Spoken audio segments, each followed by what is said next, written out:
बहुत समय पहले की बात है। किसी राज्य में एक ऐसी राजकुमारी थी जो कभी मुस्कुराती नहीं थी। राजा और रानी उसे अपनी ओर से खुश रखने की हर तरह की कोशिश किया करते। राजकुमारी के पास बहुत सुंदर कपड़े और बहुत सारे गहने थे।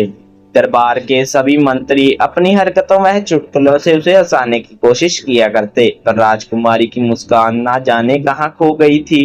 उदास राजकुमारी सारा दिन चुपचाप बैठी रहती। उसे अपनी सहेलियां से बात करना भी पसंद नहीं था। अगर उसे किसी से मिलवाने के लिए ले जाया जाता तो वह उन्हें नमस्ते कर कर चुपचाप बैठी रहती। उसका मन कहीं भी नहीं लगता था। इसके बाद हकीम को बुलवाकर उसकी राय ली गई। उसने भी अपनी ओर से सारी दवाइयां और जड़ी बूटियां देकर सारे उपाय कर लिए, पर वह भी कुछ नहीं कर सका।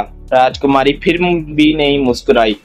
इसके बाद वजीर ने कहा, महाराज, हमने यह ऐलान करवाते हैं कि जो भी हमारी राजकुमारी को हंसा देगा उसे राजा की ओर से अनमोल उपहार दिया जाएगा।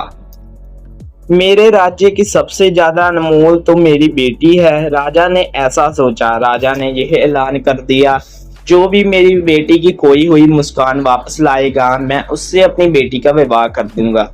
यह सुनकर चारों ओर हलचल मच गई। दूर दूर तक यह खबर आग की तरह फैल गई। बाजीगर, जोकर, जादूगर, अमीर, गरीब और भिखारी सभी राजकुमारी से विवाह करने के बारे में सोचने लगे। सब राजकुमारी की मुस्कान वापस लाने के उपाय तलाशने लगे। कोई बोलने वाला तोता लाया तो जादूगर ने हवा में ही खरगोश पैदा कर दिया।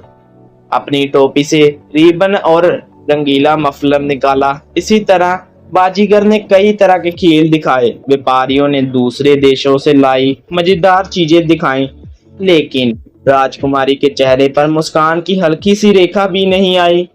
वह सब हार मानकर वापस चले गए। राजकुमारी की शादी करने का सपना सबका चूर चूर हो गया।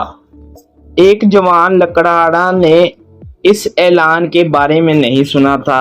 वह उस समय जंगल में था। वह बहुत ही सादा और अनाड़ी किस्म का आदमी था। उसके पास थोड़ी सी भी अकल नहीं थी। अचानक उसे जंगल में भटकता हुआ एक घोड़ा मिल गया।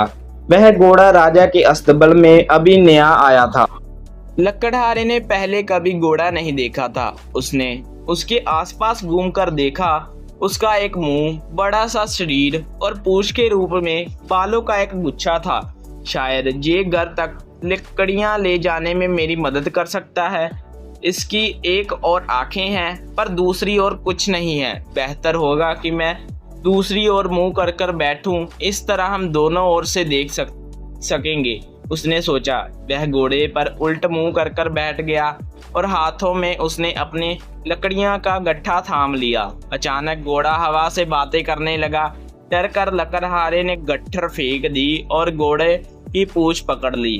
वह घोड़ा अपने अस्तबल की ओर भागा। राजकुमारी ने देखा कि एक आदमी घोड़े पर उल्ट सवार होकर आ रहा है। यह देखते ही उसकी हंसी छूट गई। उसे वह सीधा सा आदमी बहुत अच्छा लगा। राजा और रानी की खुशी का ठिकाना नहीं रहा। लकड़हारे को बुलवाया गया और शाबाशी दी गई। वह बहुत खुश हुआ, लेकिन उसे यह नहीं समझ आया कि राजा ने अपनी बेटी का विवाह उसके साथ क्यों कर दिया। इस तरह की वीडियो देखने के लिए चैनल को सब्सक्राइब करें, लाइक करें और शेयर करें। हम आपके लिए नई नई वीडियो लाएंगे। ओके दोस्तों, मिलते हैं एक नई वीडियो के साथ। जय हिंद।